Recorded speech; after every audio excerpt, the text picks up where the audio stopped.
औज़ुबिल्लाहि मिनश्शैतानिर्रजीम बिस्मिल्लाहिर्रहमानिर्रहीम अस्सलामुअलैकुम वरहमतुल्लाहि वबरकातुहू। मेरे दोस्तों, आज का वाक़या आपको हैरान कर देने वाला है। एक औरत हरम में जब पहुंची तो इसको खाने का वह नज़र नहीं आ रहा था। अल्लाहु अकबर। मेरे दोस्तों, इस वीडियो को आखिर तक जरूर देखें, तभी समझ में आएगा कि आखिरकार क्या माजरा था। इस वीडियो को दिल से एक लाइक करके कमेंट में या रसूलुल्लाह जरूर लिख दें और साथ में सब्सक्राइब कर दें और बेल आइकन को प्रेस करना ना भूलें, ताकि जब भी हम वीडियो बनाएं तो सबसे पहले आपको नोटिफिकेशन मिले। तो चलिए मेरे दोस्तों, शुरू करते हैं आज का वीडियो। यह वीडियो जब मैंने देखा तो समझ नहीं पाया कि यह औरत खाने काबा के सामने ऐसे क्यों चीख रही है। इसे क्या हुआ? कोई इसे दर्द हो रहा है? आखिर क्या प्रॉब्लम है? इसको कुछ औरतों ने पानी पिलाने की कोशिश करने लगी, कुछ साइड ले जा रही हैं और यह औरत चीखे जा रही है। तहकीकात करने के बाद जो बात मुझे पता चला, अल्लाह बेहतर जानता है कि यह सही है या गलत, लेकिन जो सबक हमें मिला है, हम सबको जो सबक मिलता है वह सबक बहुत इम्पोर्टेंट है। सबक हम लोगों को जरूर हासिल करना चाहिए। असल में यह औरत उम्रा करने के लिए गई हुई थी और जब यह हरम में पहुंची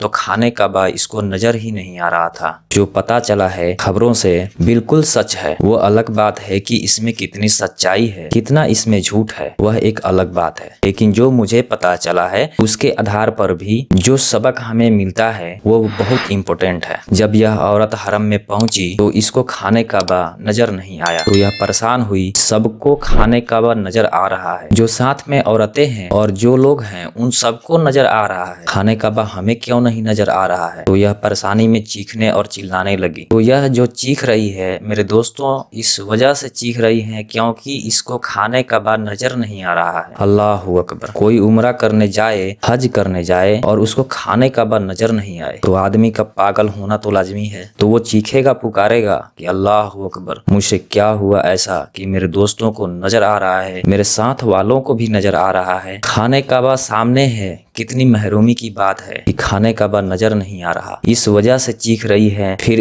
इसको ले जाया गया। पूछने वालों ने जब इसे पूछा कि सोचो जरा कि तुमसे जिंदगी में क्या गुनाह हुआ है कि खाने का बा सिर्फ तुम्हें ही नजर नहीं आ रहा है, ऐसा क्या गुनाह हुआ है? तो उसने बहुत सोचा, बहुत सोचा। तो इस औरत ने बताया, ऐसे खबरों के मुताबिक जो मुझे पता चला है, इस औरत ने बताया कि मुझसे जिंदगी में एक गुनाह ऐसा हुआ, मैं मर्द और औरत को गुस्ल देने के लिए जाया करती थी। शहरों में होता है ना कि लोगों को गुस्ल के तरीके ही नहीं पता होता है कि मुर्दों को गुस्ल कैसे दें। कब्र खोदने वाले भी होते हैं, ऐसे ही गुस्ल देने वाले भी होते हैं। मर्द भी होते हैं, औरतें भी होती हैं।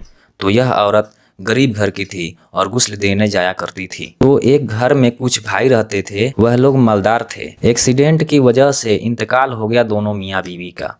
तो गुस्ल देने के लिए उस औरत को बुलाया गया। ये उस घर में गुस्ल देने के लिए गई। अच्छा, एक बात और, जिनका एक्सीडेंट में इंतकाल हुआ था उनके 2 बच्चे भी थे और घर में भाई भी थे। जब ये औरत उस मुर्दा औरत को गुस्ल दे रही थी तो इन बच्चों के चाचा और चाची ने एक ताबीज दिया और बोला कि इस ताबीज को मुर्दे के मुंह में रख देना जब गुस्ल देना। तो इसने मना कर दिया तो पैसों की लालच दिया और पैसों की लालच में इसने यह काम कर दिया और वह ताबीज उस मुर्दे के मुंह में रख दिया। ठीक है, बहरहाल दफन कर दिया गया। कुछ दिनों के बाद पता चला कि 1-1.5 महीने के बाद कि यह जो दोनों मियाँ बीवी जिनका एक्सीडेंट में इंतकाल हो गया था, उनके जो 2 बच्चे थे उसमें से एक बच्चे का इंतकाल हो गया। ये गुस्ल देने के लिए फिर उसी घर में आई तो चाचा और चाचियों ने फिर एक ताबीज़ दिया कि इस बच्चे के मुंह में रख देना। पैसों का लालच दिया और इसने लालच में आकर वो ताबीज़ उस बच्चे के मुंह में रख दिया। फिर कुछ ही दिनों के बाद पता चला कि वह जो दूसरा बच्चा था उसका भी इंतकाल हो गया। तो इसको एहसास हुआ कि आखिर यह जो ताबीज़ मुझसे रखवाए गए हैं, तो यह बाकी जो भाई थे उस मरने वाले के, तो बाकी भाइयों ने अपने बीवियों के साथ मिलकर उस भाई की जो ज़मीन जायदाद जो इसके हिस्से में आ रही थी वह बच्चों में चली जाती। तो उन दोनों बच्चों को निपटाने के लिए सिफली अमल और काला जादू करवाया गया। ताबीज को उसके मुंह में रखवा कर इसको जब यह एहसास हुआ तो इसने सोचा कि चलो कोई बात नहीं है, जो हो गया सो हो गया। तो इसने अपने उस जुर्म को इकरार किया कि मैंने वह जो गलती की थी, शायद अल्लाह ताला ने उस गुनाह से मुझे माफ़ी नहीं किया है और पैसों के लालच में आकर मैंने इतना बड़ा जुल्म कर दिया। मैं नाजायज़ और हराम काम मुर्दे के मुंह में मैंने तावीज़ रखा। इस वजह से मुझे खाने काबा दिखाई नहीं दे रहा। शायद अल्लाह ताला इसी वजह से मुझसे नाराज़ है और खाने काबा मुझे दिखाई नहीं दे रहा। अल्लाहू अकबर। मेरे दोस्तों, इस वाक्य में कितनी सच्चाई है या नहीं है वह एक अलग बात है, लेकिन इतना तो तय है कि जब हम अपनी ज़िंदगी में कोई ऐसा गुनाह करते हैं, ऐसा काम करते हैं, तो अल्लाह ताला हमसे नाराज़ होता है। मेरे दोस्तों, अल्लाह ताला बड़ी बड़ी इबादतों से हमें महरूम कर देता है। हमारे पास खूब ढेर सारा दौलत है, लेकिन हमारी ज़िंदगियों के कई साल गुजर गए, लेकिन हम हज करने नहीं जा पा रहे। यह अल्लाह की तरफ से शायद हमारे किसी गुनाह की मार हो हमारे ऊपर की।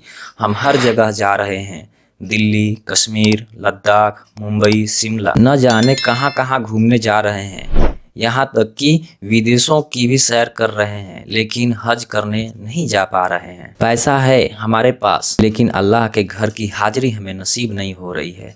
यह अल्लाह की मार होती है। महीनों गुजर गए, फजर की नमाज हमने नहीं पढ़ी। क्यों नहीं पढ़ पा रहे हैं? हम फजर की नमाज तहज्जुद में अल्लाह के सामने हाथ नहीं उठा पा रहे। कभी सोचा है आपने यह तहज्जुद में अल्लाह के सामने हाथ उठाने की सालों से हमें तौफीक नहीं मिली। फजर की नमाज में सालों से हमें उठने की तौफीक नहीं मिली। सोचा है कभी कि किसी गुनाह की मार है हमारे ऊपर, कि अल्लाह का गजब नाजिल हो रहा है। जब अल्लाह नाराज़ होता है तो सजदों की तौफीक छीन लेता है, नमाजों की तौफीक छीन लेता है, अपने घर की हाजिरी की तौफीक छीन लेता है। मेरे दोस्तों, ये गुनाहों की नहुसत होती है। और कभी कभी अल्लाह ताला इबरत के लिए ऐसा भी करता है जैसे इस खातून के साथ हुआ। ज़रूरी नहीं है कि हर गुनहगार बड़े से बड़ा गुनहगार हो तो उसको खाने काबा नज़र ना आए। उसके साथ कुछ और मामलात होते हैं, कुछ और अच्छे अच्छे कामों की तौफीक उससे छीन ली जाती है। और कभी कभी दुनिया की इबरत के लिए अल्लाह ताला ऐसे भी करता है कि ये औरत खाने काबा के सामने पहुंची, लेकिन उसको खाने काबा नज़र नहीं आ रहा। क्यों नज़र नहीं आ रहा? ताकि दुनिया वालों को इबरत हासिल हो कि देखो, नेकियों की तौफीक जरूरी नहीं है कि तुम्हें खाने काबा नज़र आ रहा है। हो सकता है कि तुम्हें अल्लाह ताला और नेकियों से महरूम कर रहा हो। तो इस औरत ने बताया यह वाक़या, चुनांचे की वहाँ के उलमा ने जो भी इसके साथ मामला किया हो, यह खबर मुझे पता चली।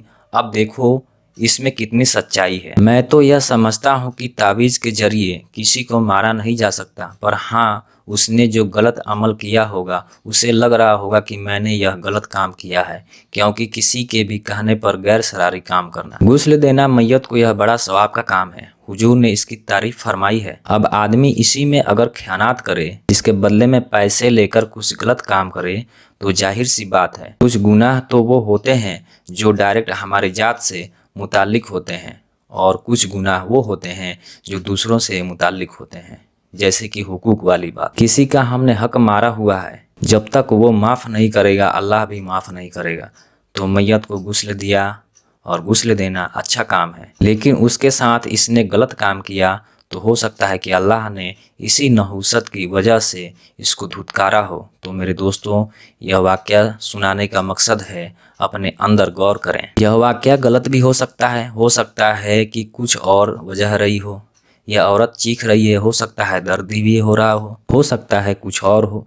यह वाक़या गलत भी हो सकता है, लेकिन इबरत के लिए यह वाक़या बिल्कुल सच है। तो मेरे दोस्तों, इस वीडियो को आप एक लाइक करके और अपने दोस्तों में सवाब की नीयत से दूसरों के साथ ज़रूर शेयर करें। अगर आपने अभी तक हमारे चैनल को सब्सक्राइब नहीं किया है तो हमारे चैनल आमिर इस्लामी कहानी को सब्सक्राइब कर लें और साथ ही में बेल आइकन को ज़रूर दबा दें। हम मिलते हैं फिर एक नए वीडियो के साथ में। तब तक के लिए अस्सलाम वालेकुम, अल्लाह हाफिज़।